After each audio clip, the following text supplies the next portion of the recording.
No safe.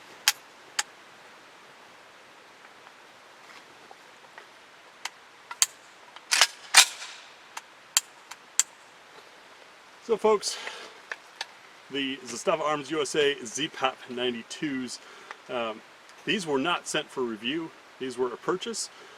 Tia and I went to the Center T AK Operators course together, and then we were getting ready to head to Serbia, so it seemed like picking up some PAP 92s would be cool.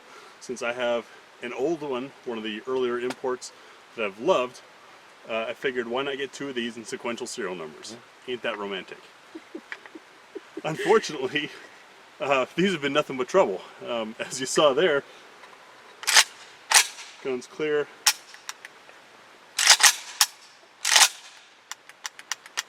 I'm getting a dead trigger. And our safety switches don't go to safe at all. These were fine until we shot them. I'm going to, unfortunately, going to have to drive the hour and a half back home to get these on the tabletop, find out what happened. I'll of course include you guys and show you there, but it is stuck. And to show you the trigger, okay, it worked that time. Dead trigger. Wiggled a little bit, fires. That tells me that we probably have some pin walk. Seems like it. We have less than 30 rounds in these things. Just started. We'll see how Tia's works, and you might notice Tia's has the booster and mine doesn't. That's because although these are sequential serial numbers, the weld came cut on her muzzle device, not cut on mine. I mean, they cut the device, but they didn't cut the weld. Pretty sloppy job there. I'll show you some close-ups of that. But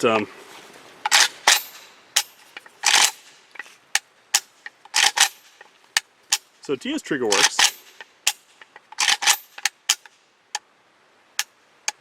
Safety. And then look at the walk on the pins on that. Oh yeah. Even more dramatic than yours. Hopefully you can see how far those pins are sticking up. And like I said, less than 30 rounds into these things. We just started shooting them. I've also had some of the stain coming off. I'm pretty upset. These were not cheap, and I bought two of them. One of them as a gift. And now this is what I've given, and it's all because I had faith that it was still the same Zastava Arms that it was in the past. Anyways, we'll get back in the car, drive the hour and a half back to the house, get this on the tabletop, and take a look at what's going on with these guns. Alright guys, I'm back. Drove the hour and a half back. This is actually a day later. I had to cool off a bit because pretty pissed. These things weren't cheap, and we got out there and well, less than 10 rounds through them, they stopped functioning.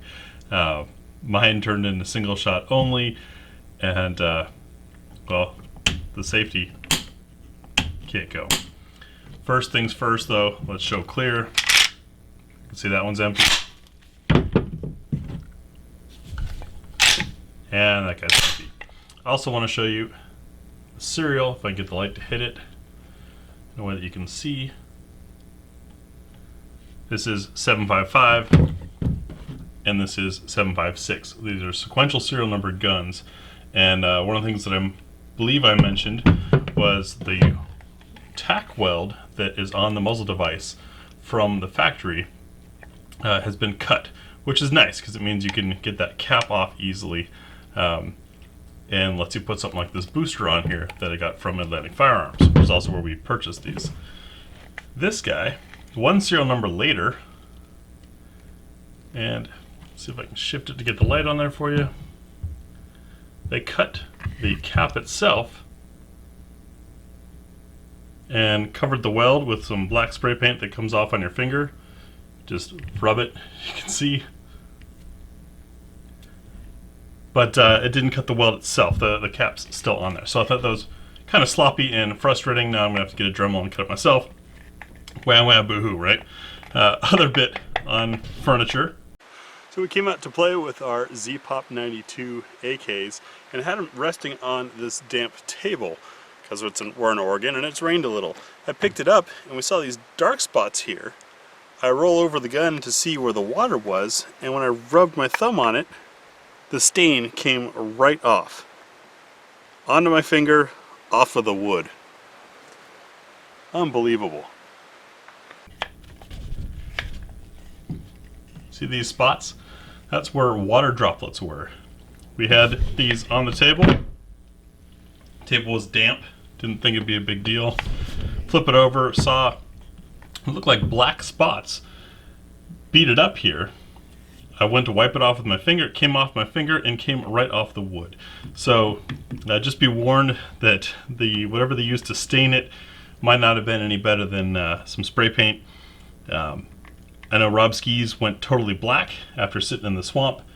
He might have had a different set of wood. I don't know. Maybe the quality control is just that bad on their wood that they're not paying attention to that. But the big thing that really gets me is these safeties. I'm going to go ahead and take one out of the way, since you know that it happened to both of them. So we rack it. It's charged. Safety will not go up. This is as high as it can go, and it can still fire. That is a complete failure. That is a liability. That is a serious problem, especially with how light and smooth these triggers are.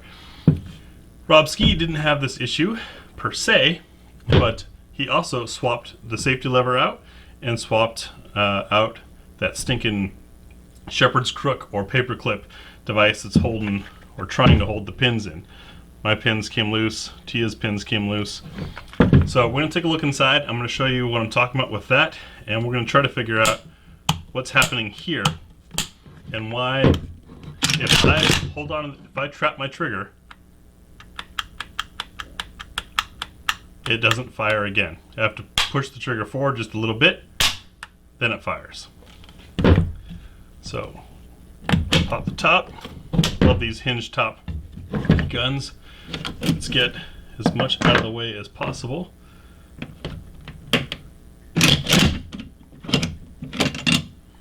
You can tell, looking at the back end of this thing, we didn't even cook off the shipping grease. Got hardly, maybe 30 rounds total between our first shots, then bewilderment, and deciding to flip the camera on. This was originally a personal purchase. It was not something I intended to review and show off, as I mentioned before. So our bind back here, you can see the way the safety lever works. Some of you are going to be super familiar with the AK and others not. And if I zoom in for you, the tail that's hanging down in here is hitting the back of the trigger. And the trigger doesn't want to sit any lower. It's also, it appears, at a bit of an angle. And that angle is because the shepherd's crook seems to come to mind with Zastava quite a bit, but this wire looking piece in here, the solid one, not the braided, that is what goes in to hold your pins in place, and it's not properly resting in the pins. So I'm gonna have to figure out a way to pull that out. Gonna have to remove this safety, which of course requires pulling it 90 degrees up, which I cannot. Interesting, the trigger just moved there from me moving the safety. So, gotta jam. And what makes me frustrated about this is this was not some cheapo parts kit rebuild. This is from a 165 plus year old company in Kragujevac, Serbia. I expected, with it being made there, to come ready, but really I don't think in this condition, and it's the same situation on the other gun, that these should be sold as complete firearms. because it's not. This can be remedied once I figure out how to get that safety off by swapping out the safety and getting rid of that paper clip, just like Rob Ski did on AK Operators Union. But that means as soon as you buy this thing, you need to go buy 2 more parts. Sure, safety levers are, what, 20 to 40 bucks. These can be modified, but I'd rather not modify things that have to do with safety. And the little plate that replaces that wire is about a $5 part. So major disappointment that it didn't come with that from the factory, that they didn't already know that or pay attention to it, and this full auto safety is just dumb. You may recall Century Arms got in a lot of legal trouble with the full auto safety because when pulling it up, it can discharge. So it's a dangerous safety. It's worse than having nothing there. Without the trigger being touched at all, it can fire. So this, these ZPAP alphas are not a complete firearm, despite the fact that they're charging you more than what some other complete firearms go for. Just a buyer beware. If you pick one of these up, you're going to have to go out and immediately change 2 other parts and give the whole thing a good looking over, just like you would a used surplus gun, because the quality control, as we've seen, from one serial number to the next isn't consistent, which means you might get a great one or you might not. We'll keep you updated on this. I just wanted to get the word out and warn folks, because I've always been a Zastava advocate in the past.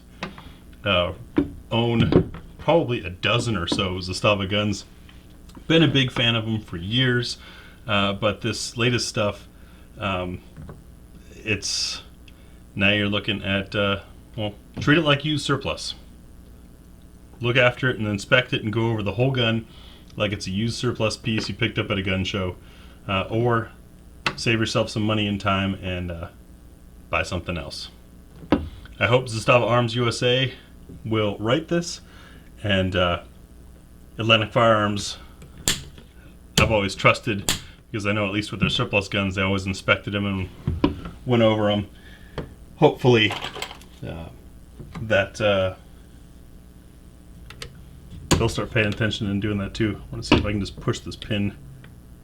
Oh, so those pins are, I guess they've walked into the place. The reason why you have to be concerned about those pins walking is, aside from your trigger becoming unstable, if they walk out while they're rocking back and forth with the action of the hammer and the firearm and everything, they'll start to waller and open up these holes, and they'll damage the receiver, and then you end up with a bum receiver, and that's the firearm. So like I said, if you pick one of these up, just beware, and you're going to have to go buy some other parts. I'd say immediately, and inspect this not another gun. Thanks for watching.